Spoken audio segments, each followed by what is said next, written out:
Two, one.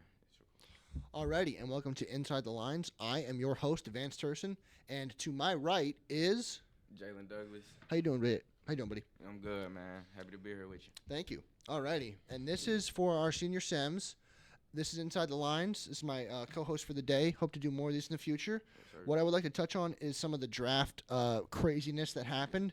So the first thing I want to touch on is Cameron Ward. Now, this obviously didn't shock anyone that he went first overall, but I think the thing that will shock both of us, and I think is at least shocking to me, I don't know about you, the fact that he's getting no press as the number one overall pick.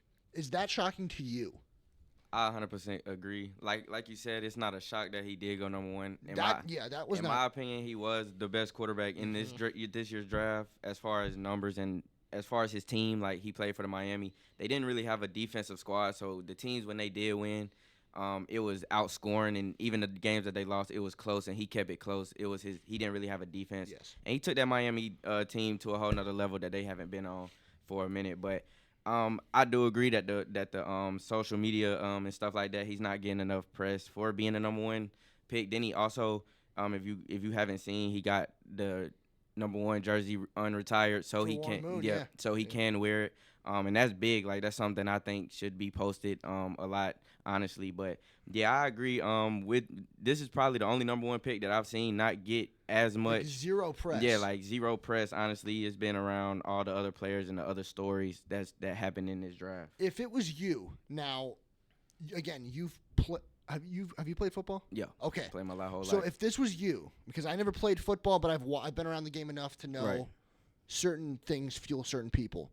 Would this add fuel to the fire if you were Cam Ward? Or would you just not even care?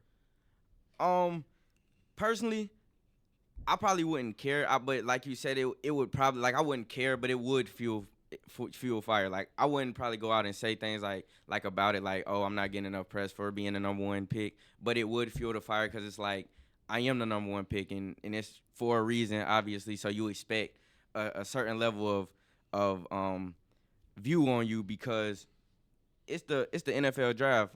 276 players, yes. 70 go, and you're the number one player off the board out of college. That's honestly amazing. So 0-star recruit, right, out of Incarnate Word, Washington State, then Miami. Like, that doesn't happen at all. No, at all. He's the first 0-star to go number one. Yes. Now, we've had 0 stars go in the first round. Josh Allen, for example. Yeah, but he didn't go. He went 7th. But I think even bigger than that, we need to touch on is the next pick. The Browns are the most Browns thing on the planet. Trade back to 5, and Travis Hunter goes. Now, Travis Hunter, I think he'll be good both sides of the ball, but I don't. He keeps saying he'll play both sides. I don't think that's going to happen. He's 5'10", 180 pounds. Sure. He's got to bulk up first off. 100%. I see him more as either wide receiver packages and mainly a corner. What about you? Okay, so this is actually, I like this topic because I am a Jaguars fan. Like, I'm a Jaguars fan. I did know that. That's why I'm gonna bring it up for you. Yeah, so I personally didn't want Travis Hunter.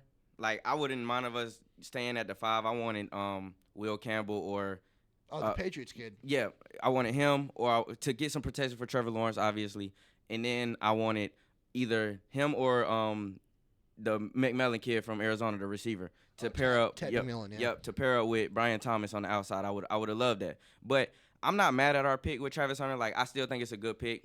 We already said we're gonna try him at both sides eventually, but we're gonna start him at receiver. We've said we're gonna start him at receiver first. As you probably should. Yeah, which I disagree. I think we should have started him at corner or like a slot type nickel corner. I think at slot first would work better. Yeah, for sure. He can't like Gordon. Seeing him go against like a AJ Brown, DK Metcalf, like you said, frail. He's small. Burnt. I don't think he would get burnt like going deep. I don't think he's strong enough. I think the physicality, I don't think he'll be able to bump with them guys. So, and then blocking situations, run play, they hem him up, they get in his shoulder pads. They're gonna drive him down the field majority of the time. So that's the only thing with that. So receiver is probably the most like that makes it work because he's just gonna be getting tackled and stuff like that. But like you said, packages. he can't go in on screens and block in situations because he's not big enough, and he's not an outside receiver. He's more of a slot God type of made guy. him, 5'10", 180 pounds. Like, Yeah. that's... But I mean, I'm 6'2", 202. Like, I'm bigger than him, and I'm the same age. Like, that's... Right. I think everyone that is obsessed with Colorado, namely a certain person in the media who I'm not a huge fan of, is like, he's the next Deion. No, he's not. He's not the next Deion. If we're being honest, Deion's Deion might be the greatest athlete ever, not Right. named Bo Jackson. Yeah, it's an argument between them two. I agree with you. Deion is definitely the greatest corner ever to touch the NFL field, but I don't see Travis Hunter becoming anything close to that. Like I said, I didn't even see him as a top 10 pick as a corner or a receiver in either category in my eyes. Like, that's why I said I really wasn't a fan of picking Travis Hunter up. I'm not mad because he is a good football player. Very talented. Very talented. But as our first choice, I didn't want that. As definitely for us trading up to grab him, I mean, I would have let him go and probably just grab some other picks. But, I mean, yeah, that's my opinion on that for real. I think he's going to do well, though. I think he fits our squad, and he's going to bring a different energy to Jacksonville in my eyes. So the next one I have for you is there's only one player in this draft I said no matter where he goes, he'll fit regardless. And that was the man who went third, Abdul Carter. I think he's the only player, no matter what team he went to, changes the whole complexion of a defense. Because edge rusher from Penn State, who else went there? He hasn't lived up to it yet, Micah Parsons. But I think that kid, again, same organization that LT was at, and LT is widely known as one of if not the greatest edges of all time. Like, Abdul Carter to me was I'll die on this hill. 5 to 10 years from now, 15 from now, Gold Jacket Hall of Fame Canton, Ohio. I'm calling it. Like, that kid, didn't matter what team he went to, was gonna I just think it didn't matter. He's just a different level. Pure dog. Yes. You can't teach that. Again, I'm an Ohio State fan, and so I watched a lot of this kid. Oh yeah, he wrecked our. He was the sole reason they were in that game. Right. They could not move the ball to save their life. And the game was, I think it was in Happy Valley, if I'm not mistaken. Maybe it was in Columbus. It was in Happy Valley. I want to say it was in Happy Valley. They could not move the ball to save their life. The only reason they were in that game was because of Abdul Carter. That was the only reason they were ever in the game. Like, that kid is next level. Right. So the next one I want to mention is Will Campbell, 4th overall. What made you, as a Jag fan, want him so bad? Because, again, offensive tackle, those big SEC OTs, what for you made him this big get that you think the Patriots got to steal for? Basically going off what I kind of just said about Abdul Carter, grit you can't teach. Stuff you can't teach. He's going to give his all regardless. Like he said, like he said when Jaden Daniels was there, he always had a good relationship with his quarterback and stuff like that. Like, I look at details in different ways and stuff like that. Like, O-line, that's where the offense starts. You don't got an O-line, the D-line is going to kill the whole game very fast. So, in my opinion, I wanted him because he would have helped our team so much more. I think we already had weapons at receiver with the rookie we got last year who was top 10 in the league in receiving yards as a rookie, with Mac Jones as quarterback because Trevor Lawrence was hurt. We have Gabe Davis still. We traded Evan Ingram, but we just picked up Hunter Long. Our backfield is NTN and Tank Bigsby. So I think we have decent weapons around. Then we picked up some defensive guys on the defensive side. So I felt like we was putting the pieces together. Our biggest problem is the O-line and keeping Trevor Lawrence protected. And then with that, I think it's a steal because with that team that he went to, they are putting pieces together as far as getting a new head coach with very good head coach, and it's going to bring him an extra because he played for them, so it brings extra energy.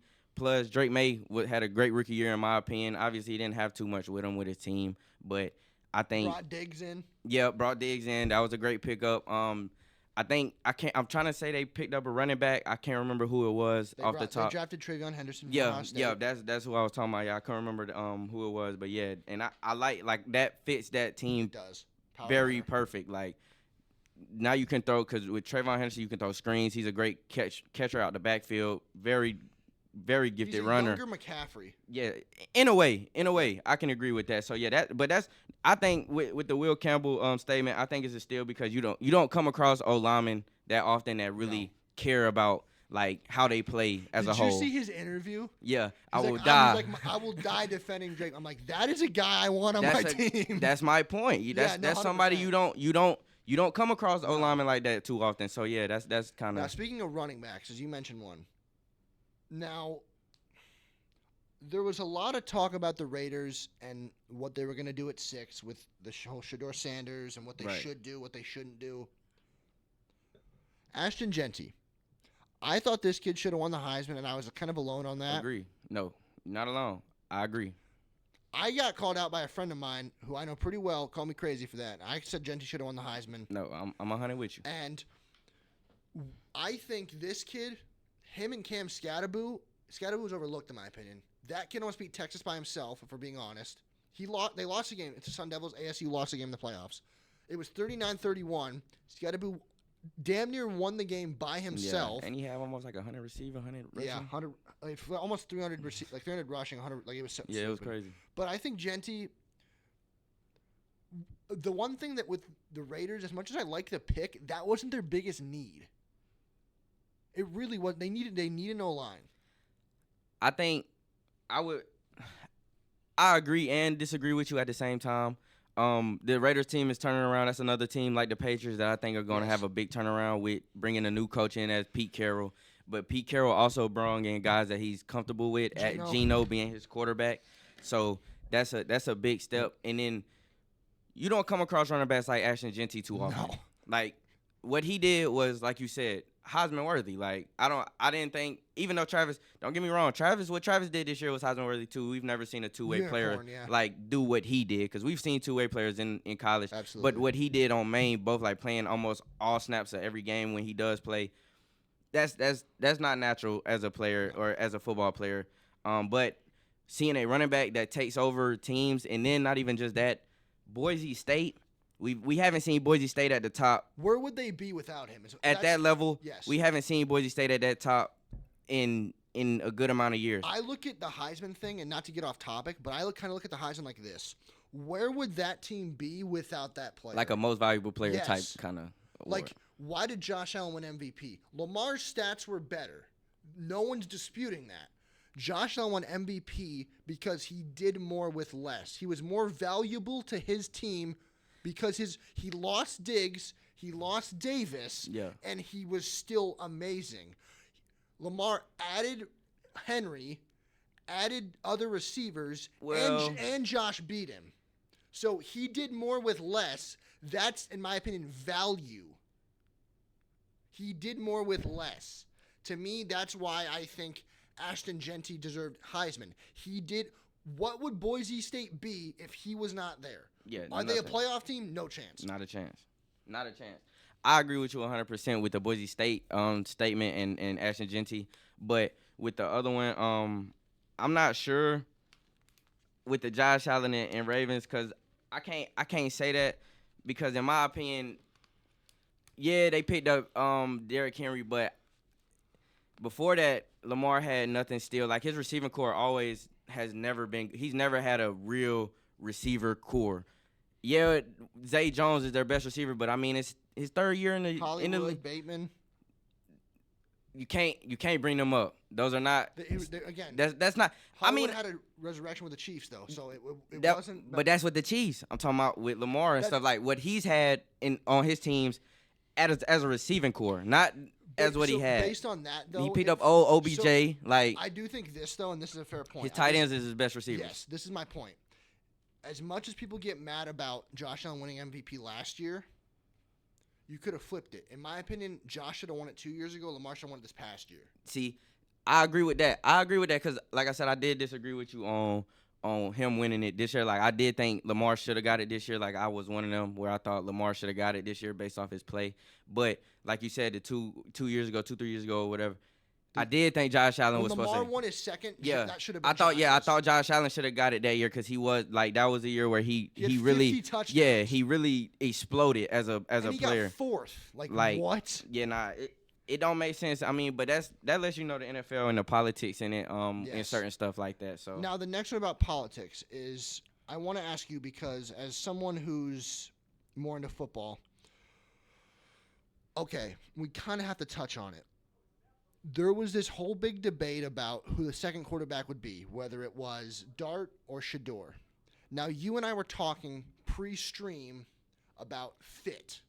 Now, I want you to explain to the listeners about teams aside why fit matters. fit matters because of scheme. It all starts in the coaching staff. Like, some coaches like pocket quarterbacks. Some coaches like play action quarterbacks. Some coaches like quarterbacks that can run the boot, and some like mobile quarterbacks. Some coaches like run first quarterbacks. So it all depends on your scheme, and it depends on your personnel. If you have good receivers, then you can kind of deal with a scrambling quarterback because the receivers are going to make the plays. If you have a pocket quarterback, you really have to have a running back in that backfield for you, because if he don't have receivers, the quarterback can't make the plays himself. He has to get out and run and do that. But at the same time, he can't hand it off because you gotta keep it an even playing field. You can't just pass the ball the whole game, and you can't run the ball the whole game.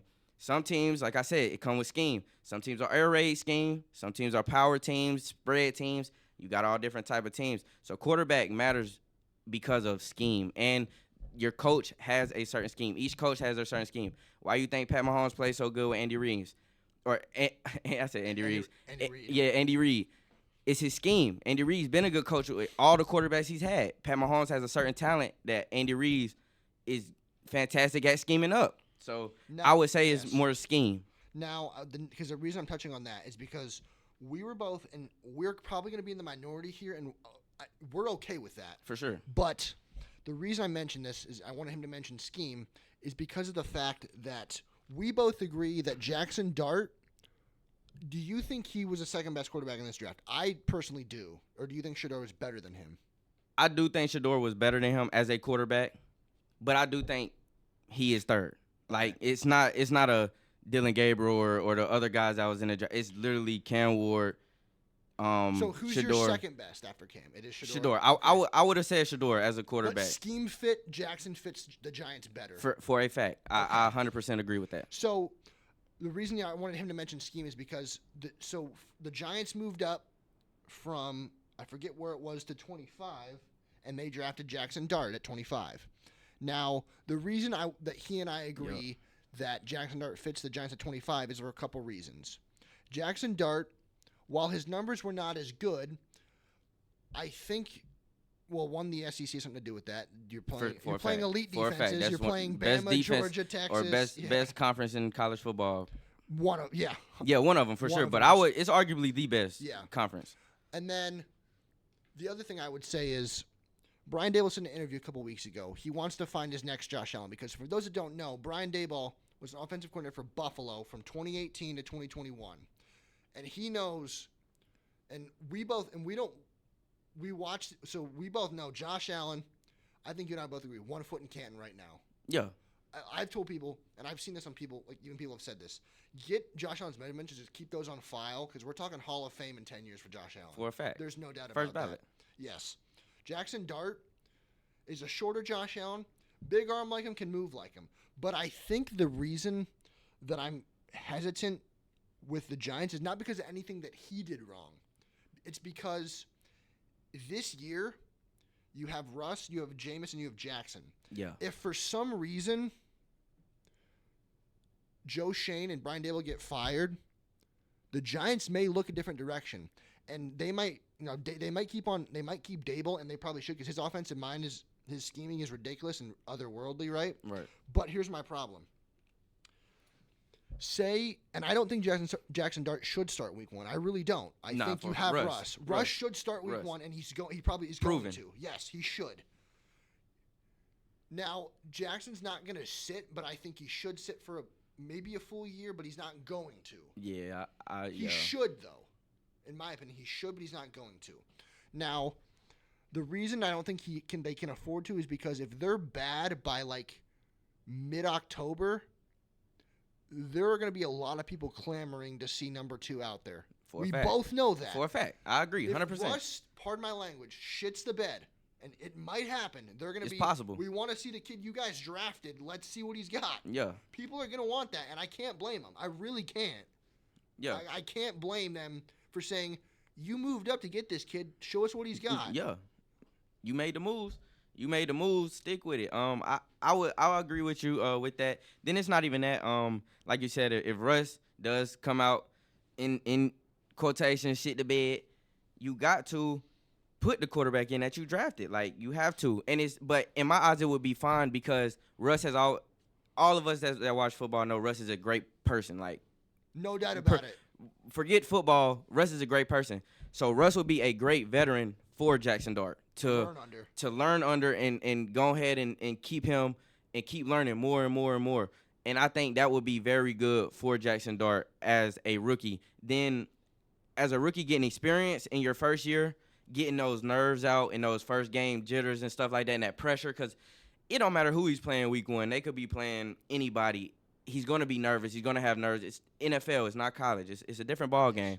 So having somebody like Russ that's been through a lot, been to Super Bowls, been won Super Bowl, like that's a great veteran to lead. Then that matters. That matters a lot with a team like this that's trying to build themselves back up. You're not already proven. You're trying to get yourself built up, and the quarterback is the first position that you want to build, and then you build around that. So that would have to be my take with that, with the Jackson Dart going to there. I don't think it's a bad move for them. I actually do think he fits that team very well. Because all I heard from people that were in the know, we'll put it like that, was Shedeur to the Giants. I'm like,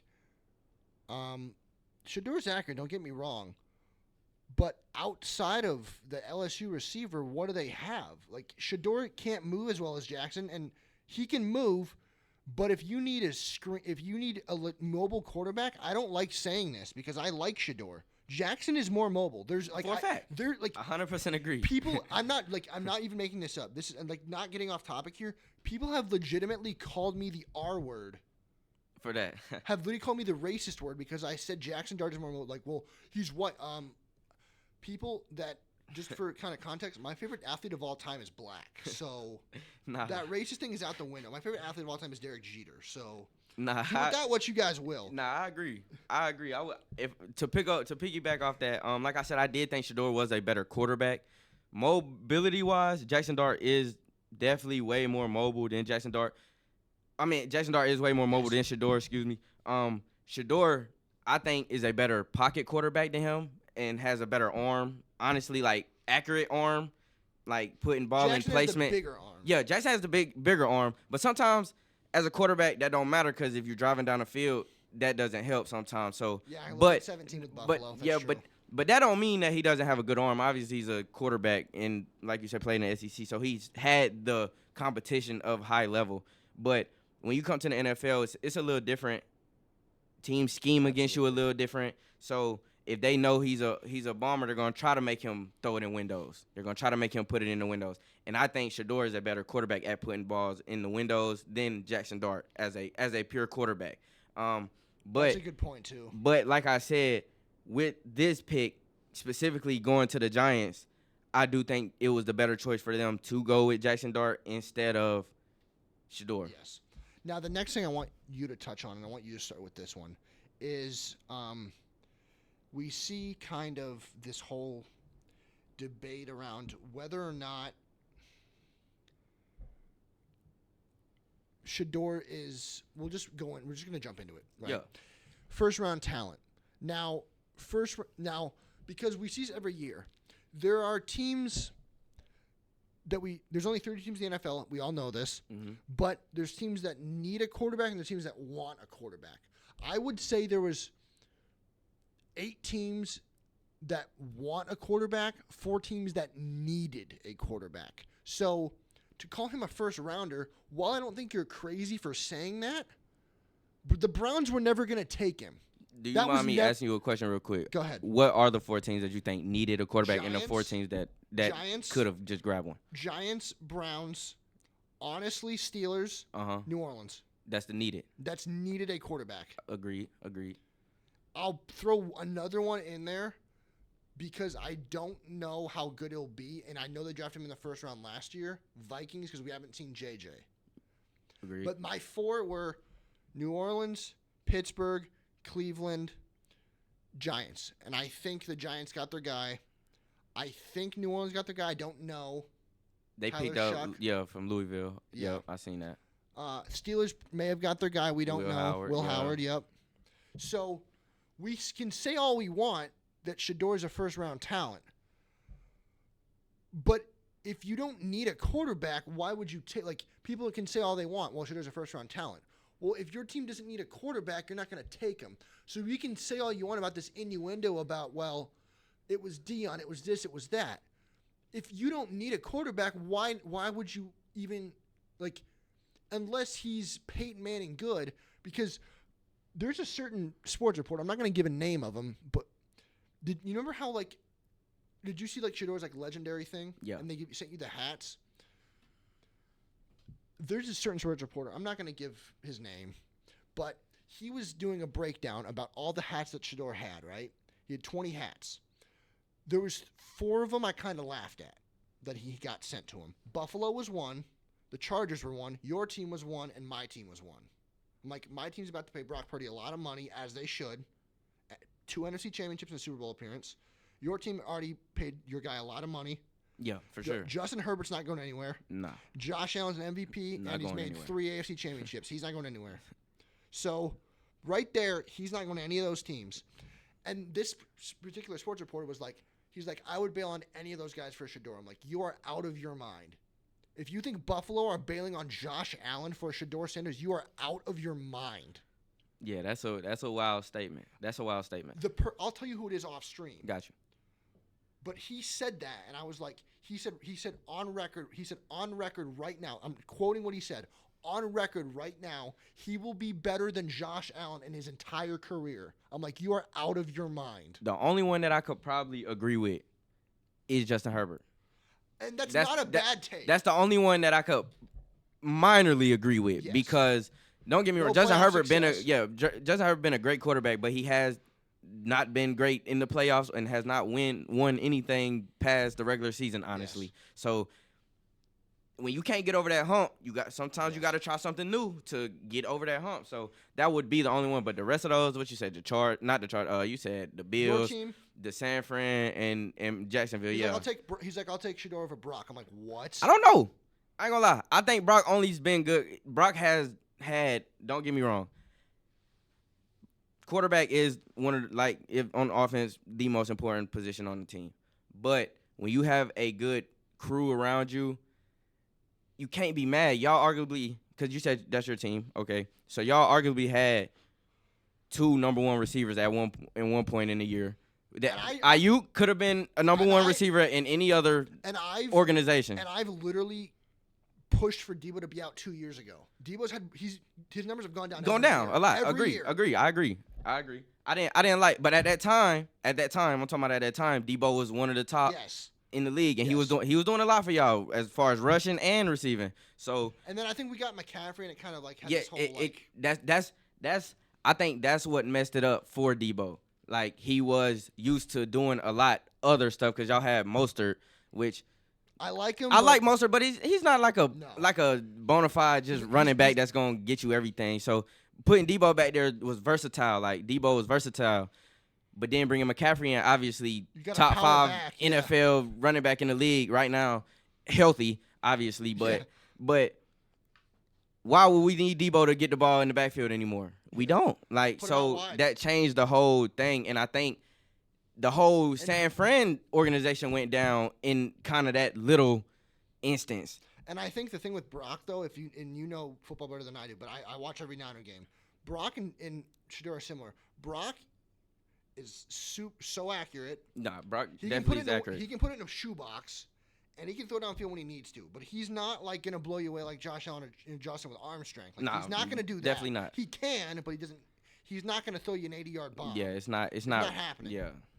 But I think the thing for me that I want to ask you about, because you're someone that I trust with football knowledge and basketball knowledge, why do you think there was this whole kind of push for if there's like this whole collusion thing with like Shedeur's not a first round pick, and we want to stick it to the Sanders family, because as much as I do think he's good, I want to ask you an honest question, because I pride myself on honesty as a religious person. I know you are too. But I pride myself on this. I think we're both pride ourselves on honesty here. Yes. I think you're religious too. Yes, for sure. Okay. If Shedeur's last name what it was would he be worth a damn in terms of, take stats It's aside, funny. like 74% completion percentage in college, I get it. Right.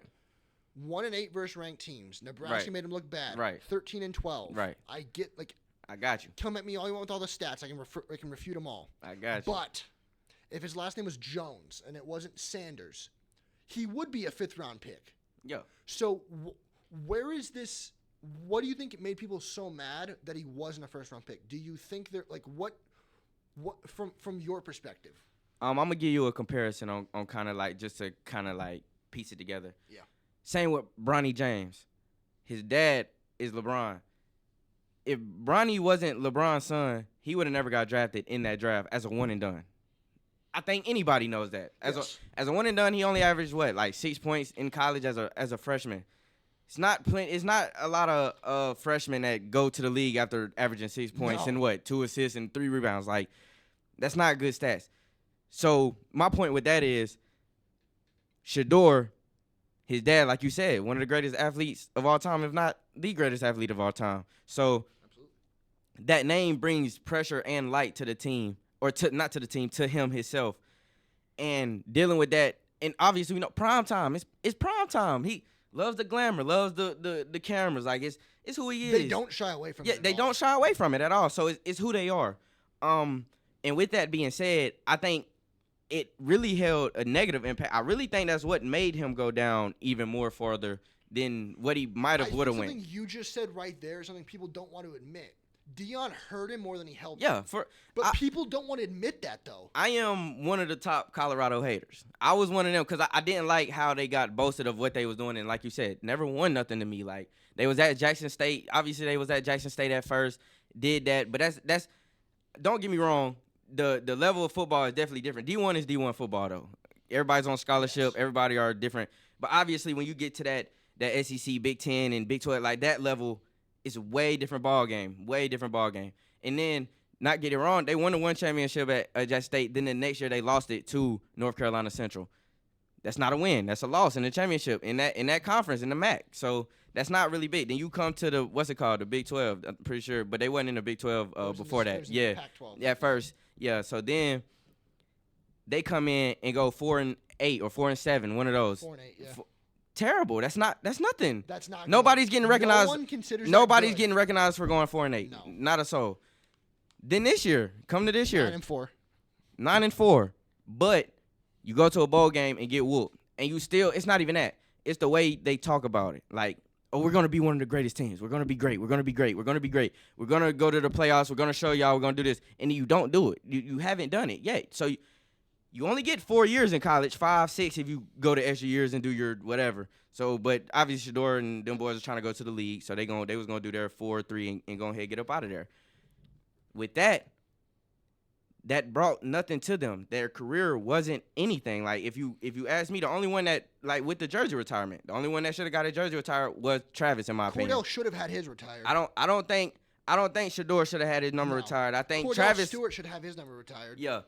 And for a fact, I think Travis definitely should have got it, because, like I said, we've never seen nothing. He should have been the only one. Yeah, we've never seen nothing like that in college ever happen. And he brought a Heisman to Colorado. Like, it's rare. It's rare. So what he did, that matters. He can put his name up there. But for Shedeur to get his name up there, that just shows other, like, GMs and stuff, like, oh, this is favoritism. Like, it hasn't been straight paper. What we see on paper isn't what we're seeing on social media. I think something you just said, you mentioned they don't shy away from the spotlight, and I think there's this weird love around Colorado, and I get it, right? Like, they don't shy away from the spotlight, and you and I understand that. I had people that were literally, I'm not making this up, by the way. I have a friend who I used to do podcasts with, still a really good friend of mine. He was trying to convince me and I'm an Ohio State fan. We won the whole thing. He said that if Ohio State and Colorado played, it would be close. I was like, we would blow you out. Yeah, I disagree. I literally said, if we kept starters in, 70-7. I disagree. We would blow them out. I don't. Yeah, Colorado if they couldn't even compete with BYU, and BYU is a good team. Don't get me wrong, but they're not. BYU isn't messing with Ohio State and Texas and them type of teams. Jeremiah not a Smith. chance. Oh my God. Yeah, Jeremiah Smith could have went to the league this year, and I hate to say that because I'm a Michigan fan, so it's bad blood there. But I hate to say Jeremiah could have been the first receiver off the board in 2025 draft. I will die on this hill. Jeremiah Smith. There are only a few players in college history that I will say this about. Adrian Peterson was one of them. Jeremiah Smith is another. Reggie Bush was one of them. There are only a few players in my lifetime, and even before my lifetime, that they, as freshmen, you can look at them and you say, as freshmen, they could be the number one pick right now. Reggie Bush is a freshman, dude, second in the Heisman Trophy. Like, he may have went number 1 or 2 overall. Adrian Peterson won the freaking Heisman first year at Oklahoma. Like, that doesn't happen. That doesn't happen. Jeremiah Smith didn't win the Blitnikoff. Probably should have. We know who did win it, but like Jeremiah Smith coming out next year or 2 years from now, might go 1. Caleb make it I mean, like people were like on the Colorado hype train. I get it. I told you, Coach I'm one of them. I'm a Colorado hater. I don't like them. I don't like them. I never liked them. Hater, but to think, I wouldn't say I'm a hater. It's just what I say. Like that's what I say. That Colorado have a shot against either of our teams. If it's our backups would still blow them out. See, maybe my team more than yours. Yeah, that I would say. But even with y'all team, I don't know because you can't take away the fact that our backup running back was Quinshon Judkins. Their defense was their weakest link for Colorado. Obviously, they had a pretty good offense. I think their offense is good. Their weakest thing on the offense was their running back, but they threw the ball majority of the time. Our defense was next level. Yeah, y'all had a great defense. Definitely a great defense, but that's what we had also. So like stuff like that, it would have beat us. It would have been a different ball game in games like that. The defensive level would have been way different. That D-line level would have been way different. Like nobody on Colorado would have been able to block Mason Graham. Nobody would have been able to block both Sawyer or the other one is the number. What is it, number 8 or 6? Is one Nathan of them. Ransom. Yeah, nobody would have been able to block the other dude off the end. Like it's guys that they wouldn't have been able to block like for the whole game. Like you have to deal with them the whole game, and it's stuff like that just went over a lot of people's head. They just went for the talent of Colorado and Deion bringing the flash and all that to the team. But I do agree with Deion messed up Shedeur's draft. He was saying too much, and he tried to make it seem like he's gonna run it. He's gonna be the one to tell everybody where Shedeur goes, how Shedeur plays, where he plays, when he plays, and stuff like that. And a lot of GMs are not going for that. Now, people were comparing it to the whole Manning situation. Now, the reason I think it's a little different is not because Arch was controlling where his sons went. All he said was, we just don't want to play for the Chargers. He wasn't saying, we won't play for this team, and this team. All he said was, we won't play for one team. Or we won't go to this city, this city, this city. Like, yeah. Deion said, we're only going to play for 3 teams. Like you're narrowing, you're taking literally 90% of the league out of it. All Archie said was, I don't want Eli to play for one team. I just don't want my son to play for the Chargers. That's it. So 31 other teams he can play for. The Chargers, that's it. Like, there's no comparison. Like, people were like, I'm not like, and you and me, white guy, black, people were literally trying to make it a racial issue. And like, I get where they're coming from, but at some point it's played itself out. It really has. Yeah. Like, I get the anger. I really do. Don't get me wrong. But when Deion says we're only going to play for the Giants, the Saints, or he said Cleveland. He said not going to play. He said Giants, Saints, or and I think he said the Jags too. I know he said he didn't want them to come to the Jaguars. Yeah, he had already said that. Saints. What was it? Saints, Giants, because some were Giants cleats in one of the games in college. Yeah. And then what was the other one? I'm blanking on it here. Yeah, I don't think I remember what the other one was though, but I definitely remember those two. Yeah, he said we'll play for 3. I'm like, so you're telling 29 teams your son's not going to go there? Yeah. And they're like, well, Archie said no. Archie said his son's not going to play for one team. Like, that's all it was. So if we're going to complain about that, and like my article here that I'm reading, it's a quick one. It says this: Browns draft Shedeur Sanders after Deion Sanders threw shade at Joe Flacco. So you can pull up your article. But I'll go I first. definitely seen that. I've seen that. So this is why I think this article is really funny, because it talks about the depth chart. And the current depth chart on it says the Browns are an interesting landing spot for more reasons than one. Not only did Cleveland pass on Sanders multiple times, but actually selected another quarterback in Oregon's Dylan Gabriel, third round, 94th overall. Yep. Furthermore, the Browns also have a loaded room that includes Deshaun Watson, injured, Kenny Pickett, Gabriel, and veteran Joe Flacco. Right. What's humorous is that Sanders' father, Deion, threw some shade at Flacco during the NFL draft night. In the first round, the camera caught Deion and Shedeur discussing the Browns, who traded from number 2 to number 5 before selecting your guy, Mason Graham from Michigan. He said, quote, "I'll tell you what they got. They got Joe Flacco," Shedeur said to his father. And then Deion said, quote, "Flacco my age," the elder Sanders said to his son with a smile. While he's not that old, Sanders is 17 years Flacco's senior. The 40-year-old Flacco obviously isn't a spring chicken. The Browns have been busy revamping the QB room this offseason since Watson may miss the entire injury with the 2025 season from coming back from after re-injuring his Achilles. So that's what I want before you get to yours. This is why I think I wasn't shocked they drafted him, but a little bit put off, because something you mentioned about his dad hurting him is another thing that I saw. People were calling it daddy ball, and this is one of the things that I had seen. This is a fair point. I am no Oregon fan, and I know you're not either, because they're down in the Big Ten. They were saying Dylan Gabriel was Big Ten Offensive Player of the Year with a coach who wasn't his dad, 5'11", lefty, but coach wasn't his dad.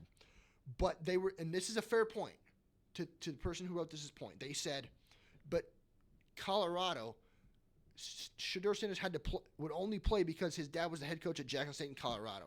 So that shows you right there the kind of difference in level, that this person who wrote this didn't believe that Shedeur would not start if his dad wasn't the coach. But Dylan was good enough to play without his dad not being the coach. Dylan Gabriel was Big Ten Offensive Player of the Year. Team went undefeated, beat Ohio State, beat your team. Like, This kid's legit. Like, some people may not like Dylan Gabriel. I think he's a little undersized, but so is Russ, so is Kyler. Yeah. He's a lefty. He throws the ball hard. He throws a good ball. 75 mile an hour. He throws the hardest football and on record. But I think the Deion thing, while it kind of overplayed his hand a little bit. I want to get to your article, because let's see if there's a difference of opinion here. So let's see yours. Really with me, I think it was humbling. Honestly, I think it was humbling. I think the reason why they did pick up the Dylan Gabriel was because that gives Shedeur, you really do have to compete. Obviously, the Browns don't want to start Kenny Pickett. Like, they wouldn't want to. No. Week 1, I think they know Flacco. We don't have to teach you anything. You won a Super Bowl, right? Week 1, he's been in the probably system. Be the starter. He's been in the system, veteran, another like a Russell Wilson type of thing where you can teach the young guys and teach them up. And if I had to guess, Week 1 he'll probably start Flacco. Yeah, I believe so, because he's not just that he's been there before. Like I said, he's been in the system. He's a veteran, been through games like this. He's been through a lot as a player. So, obviously, I don't think he can last a whole season. He is getting older, but I think they picked up both of them, like I said, as a humbling experience to show Shedeur that we're not just going to give it to you just because your dad is Deion Sanders and because of what you're saying on screens, saying if you want me, we're going to change the program and this and that and all these words. We want to see, can you compete? Yes.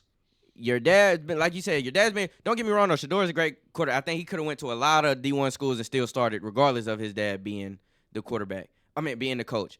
But I do think with the NFL, they want to see the competing. They don't want to have, oh, well, obviously your dad's going to bring in who he wants, so we know our quarterback is not going to start, so we might as well give it up. They want to see, is he going to compete with a caliber guy that's been in a big time conference of college football and stuff like that and been there, done that, and like you said, got awards, got all this other stuff. Are you going to be ready to really be like, dang, I don't got a guaranteed starting spot. Can I fight? Can I fight for it? So I think I would say that's where I think that had came from. they really want to see the compete, and they don't want to see a hand-me-down. Just here, spoon feed you right here. Just go ahead and start. You got the keys to the organization. Absolutely. I'm going to read you a quote, something that I found really interesting. It said, if any QB, even Gabriel, wins the job and doesn't immediately ball out, there will be cries to start Shedeur. For sure. But when Shedeur struggles, they'll preach patience. The Sanders fans will treat Gabriel like a traditional player. And the funny thing is, they'll preach patience for Shedeur, but why won't they give other people that luxury? I think that's a really interesting point. Is they're going to, because I think this goes back to the point of, again, last names matter, but I think not trying to take away from Shedeur, because that's not what I'm here to do, but the job is easily winnable, but we've also seen this whole thing of like, we've both joked about it. Browns, we always said quarterbacks go to die, right? Them or Carolina. Right. Not named like Cam Newton. Anyway. Yeah. But my boy. Baker, attitude problem. Manziel, drug problem. But they were both drafted. I think you said humbling experience.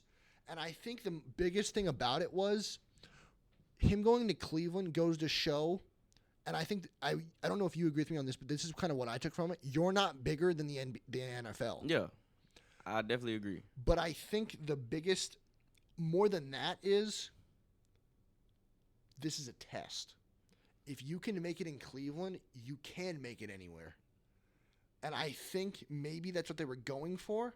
I could be way off on the reading the tea leaves. I want your input. What do you think? That's a hard one to me right there, because I don't. It's hard because quarterback is a tough position. Like I've been saying it, that's a tough position to play in the NFL. At that, as a National Football League, the quarterbacks get the most hate. It's automatic. You're the one running the team. That's who they see touching the ball every play. You're gonna get the most hate.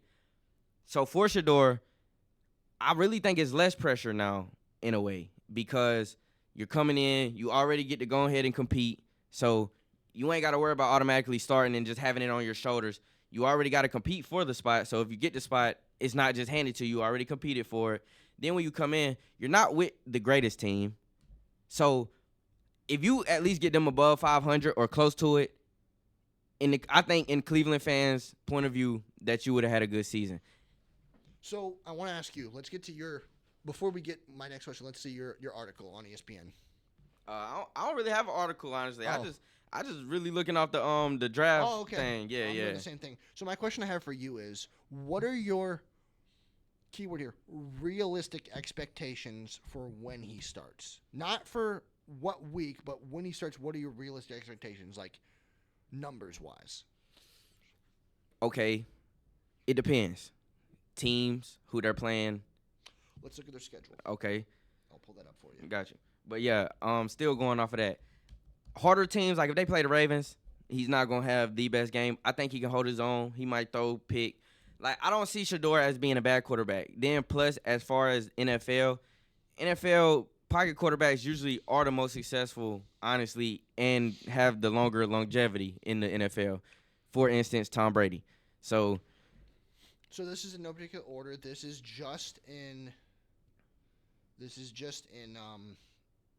to be announced. Right. At Baltimore. This doesn't say when. It just says gotcha. At Baltimore, at Chicago, at Cincy, Baltimore. So basically Baltimore and then Cincy, Pittsburgh, host Buffalo, host Miami, host Green Bay, host Minnesota, host Tennessee, host the Niners, Ford Field in Detroit, go to Vegas, go to New England, go to MetLife, play the Jets, go to Pittsburgh. Okay, so off that schedule, I heard a few teams that I think he could beat off rip just with the team. Like I think Cleveland with Shedeur at quarterback, I think they could beat Tennessee, like off of just roster. We'll see who the better quarterback is. Yeah. Yeah. But off of roster, I think Cleveland would beat them based off what they picked up on the defense with that D-line. Already Myles Garrett, one of the top D-linemen in the NFL.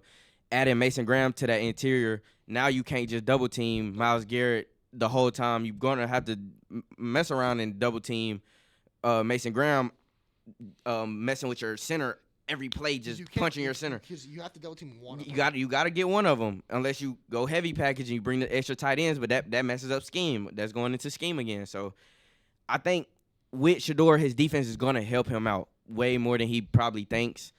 So because I still think they got great corners. They got what's his name, Ward, Denzel Ward. Then they got Dale Pitt at the safety. So they have great, not great defense, but great pieces for the defense. To have an average year. So I think honestly, like I said, I think if he does start, like for instance, if he started the whole season, I don't think he would go above 500. Not a chance. So let's circle some W's here. Okay, so let me get it on mine too. You said so. This doesn't have when they play. I just named just who they played. Yeah. So you think they beat Tennessee? Yeah. If they played, but it's because it's in Cleveland. Jets. It's in MetLife. I got Jet. I mean, I would take Browns over Jets. In MetLife? Okay. I think they split with Pittsburgh.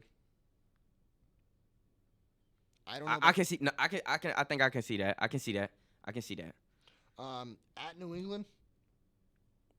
That's gonna be a good one. I think that'll be a good one. I think those two teams will fit up against each other pretty well as a young teams, young squad. So what are we writing for that one? That's a hard one. In New England, you said in New England, right? Yes, at New England. At New England. New England weather sometimes is a little different. Stuff I do take that into consideration, weather and stuff like that. Could be snowing. That's what I'm saying. So you never know with that. I mean that's gonna happen in Cleveland too a couple times for him. So he's gonna have to get used to that. But that's a hard one to me. That Patriots team, I don't got a full thing on them right now. But I think they're actually going to be a pretty good team with, like I said, with the pieces they brought in with the head coach and then getting a bona fide receiver in Stephon Diggs, picking up a running back in the draft. Drake May is going to be in his sophomore year, so he's going to be already used to the NFL and stuff like that. That's going to be a good game. That's a 50-50 game for me, honestly. So, next one, at Vegas. I got the Raiders. Okay. They can beat the Bears. I see the Bears on here. I think the Browns can beat the Bears. The Bears, I don't think Caleb Williams is going to be the quarterback for them. At Pittsburgh. Yeah, at least one at Pittsburgh. I'm 50-50 with the Patriots, the Jets. Obviously so the Jets. The Jets. I think they beat the Bears. Okay. Titans is another 50-50 one. That's going to be a good one. But I honestly, I don't know. That's like I said, that's a hard one for me. The Titans. We'll come back to that one then. Yeah. Okay. Then I'm putting in their wins right now. Honestly, with the Vikings, I don't see their team being that good this year. Obviously, they got JJ and Addison. Yeah, but they, like you said, we haven't seen JJ yet. So I meant Justin Jefferson. Oh yeah. I know you meant them at receiver, but I'm saying like they got to have a quarterback to throw it to him. Yeah, so true. We haven't. Nah, they're not beating Green Bay. I don't think so. So losses, Green Bay. They're not beating Buffalo. Not beating Buffalo. Not beating the Bills. They might can beat the Dolphins. Unless Josh Allen gets hurt. They might can beat the Dolphins. That's a game. The Dolphins aren't good. They're not really a good team. They're going through their struggles right now. Dolphins, okay. But not Packers L, Ravens L. So we also said losses Niners to Pittsburgh. Niners L. Yeah, one loss to the Pittsburgh. I can see that going a 1-1 series. Bengals L. So lost to the Niners, okay.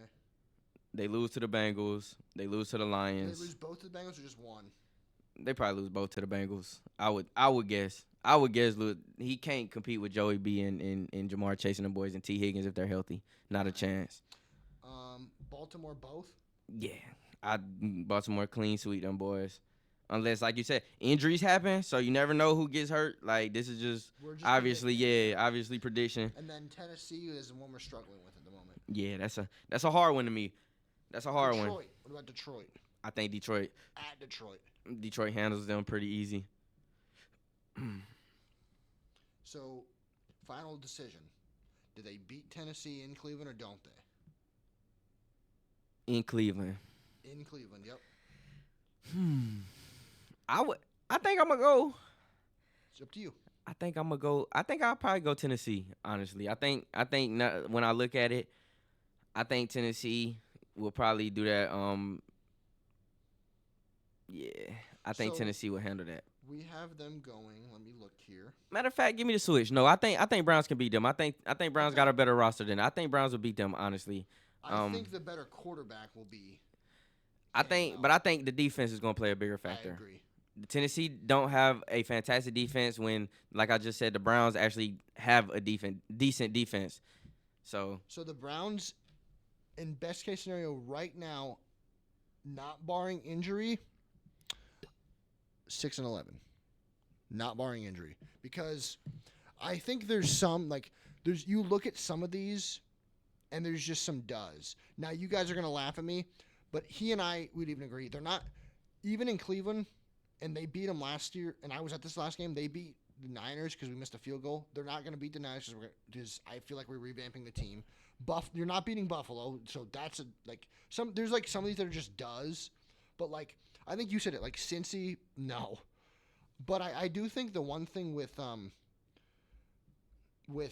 the schedule is if you have a rookie quarterback, this is manageable. This is 100% manageable. There's no doubt about it.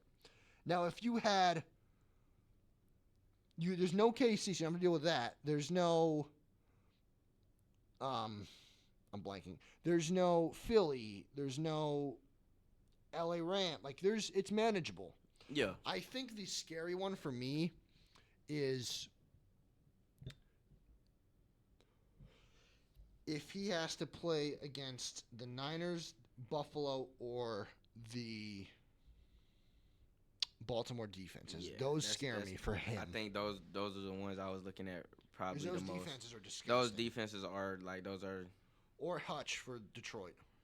Yeah, that defense is good too. Yeah, those are probably the top ones because the Bengals never had a great defense, honestly. Like you said, the Ravens, yup.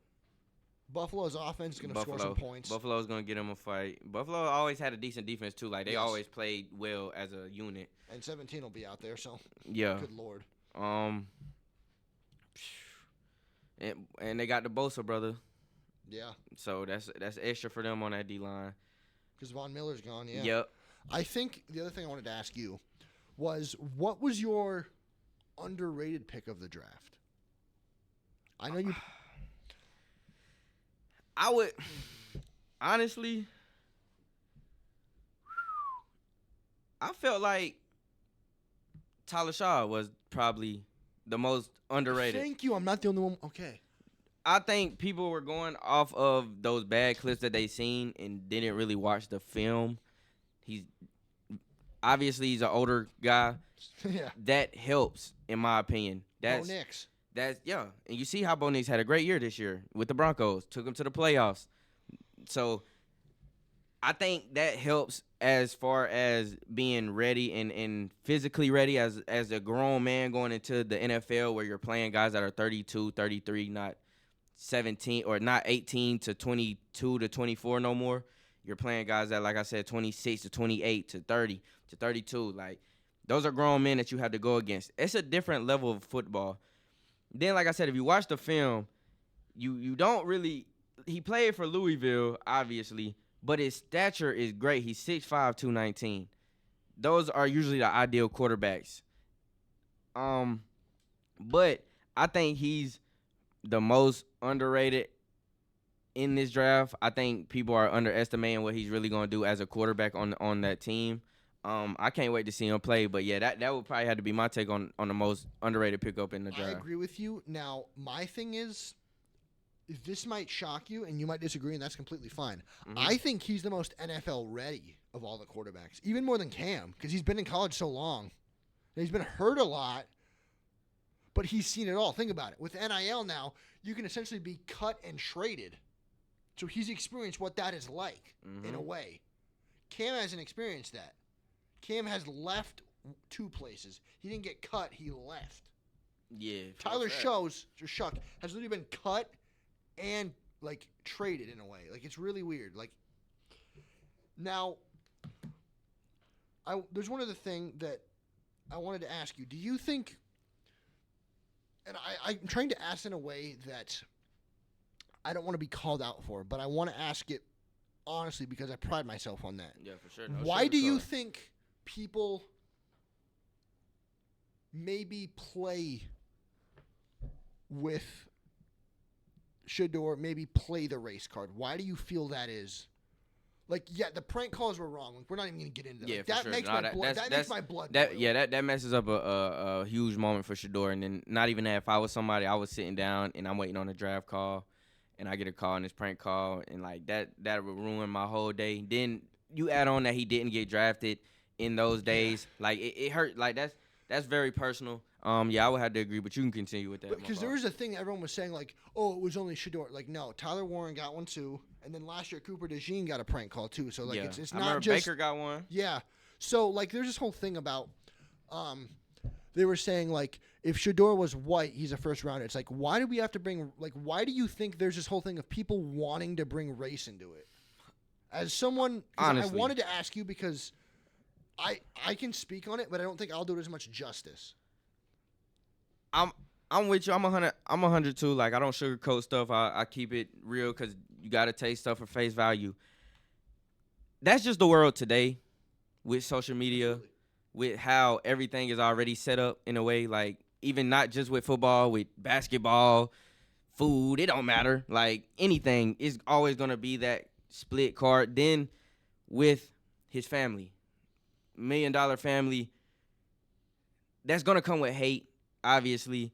But like you said, they pride themselves on that boasting type of energy. A lot of people don't like that. Like a lot of people aren't gonna be fans of that. And if it goes to the white and black card, and me as being an African American, my mother is Caucasian, my father's African American. But so I get to see both sides of it a lot. As a biracial human, so it's That's like the same thing with me. Like, not to cut you off, but my favorite current athlete is Aaron Judge. Now, for those who don't know, his story is amazing. He was born to a black father, white mother, but he was adopted by two white parents in Northern California. Derek Jeter, black father, white mother. So both my current favorite athlete and my favorite athlete of all time are both biracial. So I understand what you're talking about. So, but keep going. So, like, I just want to get that out there because to me, it's so much more than race. Like, yeah. It really doesn't have anything to do with it. but people are trying to make it about that, and it was so maddening to hear. Like, if you're good, you'll get drafted. And that's kind of the point, is they want the reaction kind of like you're having, where it irates you. Like, it's like, wow, like, why are we bringing that up? And then what you do, bring it up. Yeah. So it's going to keep getting brought up as the black and white card because people, like you said, are talking about it a lot. So it's the world today. That's what they want. They want the reactions. They want to see, they want to, in a way, kind of split it and show difference and stuff like that. But it's like, it's not even that. I've seen white guys faster than black guys. I've seen white guys jump higher than black guys. I've seen black guys jump higher than. I've seen black guys shoot better than white. Like, everybody has their own talent. Like, one of the greatest passers ever. Shoot, white chocolate. Like, those are guys that. I don't mean to be rude. For the people that don't know, I'm a baseball guy, basketball guy right here, football guy right here. Yeah. Greatest home run hitter of all time in a white sport, predominantly white sport, baseball. Greatest home run hitter of all time is Barry Bonds, right? Black guy. So it's for me, it's more than race. For you, it's more than race. For a fact. But why? So I just look at it like there was this same guy that was saying that he would take Shedeur over Josh Allen and Trevor Lawrence and Brock Purdy, and like he's like, everyone will regret passing on this guy. Even established like over Mahomes. Like, I'm like, yeah, okay, Mahomes, No, okay, like Allen and Mahomes, that's a little far, buddy. Yeah, that's very and like far. he was like saying that, and I'm like, he's like, this is just a white and like black and white ball against these scouts because they don't like how this guy does it. It's like, what happened? I think the thing that I come back to as being religious, and the Bible talks about it a lot, is, you know what can never be overlooked? And I don't want to get all religious here, so if you guys tune out, that's absolutely fine. But I think, or don't tune out, because I think this is really important to touch on. Even if you're not religious, I think this can go for anybody. But I think you and I know this because we're Bible-believing Christians. You know what can never be overlooked, in my opinion? Humility. And I think humility is something that can always, no matter who you are, black, white, purple, yellow, anybody, right? Yeah. Green, doesn't matter what color you are. Humility is something that for me is universal because Shedeur didn't have that. And if I'm being honest, neither did Baker when he got drafted. Neither did Johnny Manziel flaunting the $100 bills in his hand, or Shedeur in the end zone with the rollie, Right. or Baker when grabbing his crotch against Kansas. Like that's not humble either. Not So like at all. These are white and black guys. So if we're gonna, I'm trying to be Yep. fair here. But the thing I want to Both get sides at, of the fence. the thing I'm trying to get at here is because this is the most reason with Shedeur, right? Is it? I don't think it's that they wanted to make an example out of him. I don't believe that for a second. No one can convince me of that. But I think what they were trying to do is say, hey, you're not bigger than the NFL just because your name is Sanders. But I think what they were saying is, we'll draft you, but you're not going to come in here and you're all that when you haven't played a down. Yeah. But I think another thing, and this is I want your input because this is, I think, a very valid point that someone made to me, and I didn't think about it because maybe it's because I don't see it as a 50-year-old sees it, as my dad gave me this point, and he's thinking as a 50-year-old, I'm thinking as a 21-year-old, right? Mm-hmm. He was saying, let's say you're an established NFL quarterback. Let's say you're Lamar Jackson. Mm-hmm. You're the guy with the 2 MVPs, AFC Championship appearance. Would you, or no? How about that?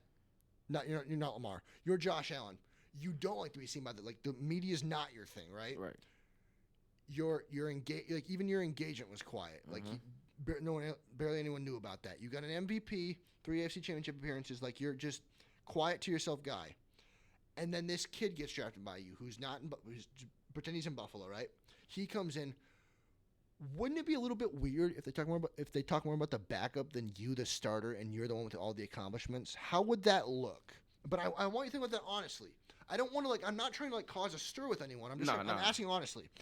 If you're the one with all the accomplishments and I come in and I'm the backup with a third string and all they talk about is me, how would you handle that? I wouldn't handle that well. Like I wouldn't take that well. I wouldn't take that well, and that's because of, like you said, proven. Like obviously Josh Allen's thrown interceptions. He's done he hasn't had perfect games. But he's took that Bills team to a whole nother level. You bring somebody in. Where would you be without him? Right. You bring somebody in, or even a regular team, like teams that's not even in the Bills type of category, honestly. Like we could say, like my team, Jaguars, like Trevor Lawrence, even. If I was Trevor Lawrence and somebody came in and now you're talking about the backup quarterback more than the starting quarterback, and it's like I've been here. And whatever success that we have had, I've kind of been the center point of it because, it's quarterback position. But how is he getting – he hasn't thrown a touchdown in the league. He hasn't thrown a yard. And he hasn't played a snap. And he's getting all the love. I definitely would probably take that personal too, and I would take that probably to the front office and make a statement. Like, something got to change because this is still my team. I'm the face, so – how is a backup getting more media coverage than me? So I think that's because my dad had said that, and I was like, I didn't think about it like that. No, that's a good point. That's a very great point. He's like, if you're the starter and you're the accomplished guy, and the backup gets more attention than you wouldn't handle it. I'm like, no, you're right. I would not handle that well, and I didn't think about it like that. The last thing I want to say here before we go is, who for you is going to be your kind of breakout player? Because I do this with a lot of people I know. Who's your player that, if you had to have a bold prediction, what's your bold rookie prediction? Honestly, is I want offense and defense. Okay, offensively, I would have to go with the number 1 pick in Cam Ward because he didn't go to a great team. The quarterback before him, Will Levis, wasn't doing the greatest job at all. So obviously they're ready to move on from him in the quickest of ways. I think he, like I said in the beginning of this episode, I think he was the best quarterback in college. He's been throwing the ball. His arm talent is great. He's not a runner. He's not one that wants to go out and run. He's actually a pure quarterback. That's what he wants to do. I think offensively he's gonna change that. He's gonna get Calvin really open a lot. He's gonna open that offense up way more than what it was just because of his natural arm talent. Defensive wise, That's to me. That's kind of a hard one because there's so many great defensive guys that I've seen leave. Another one though for the offense that I would want to throw in is one of my what's it called? Is the Panthers because I'm from North Carolina, so I always support the Panthers. I think McMillan's gonna have a great year. The receiver, yeah, I think he's gonna have a great year.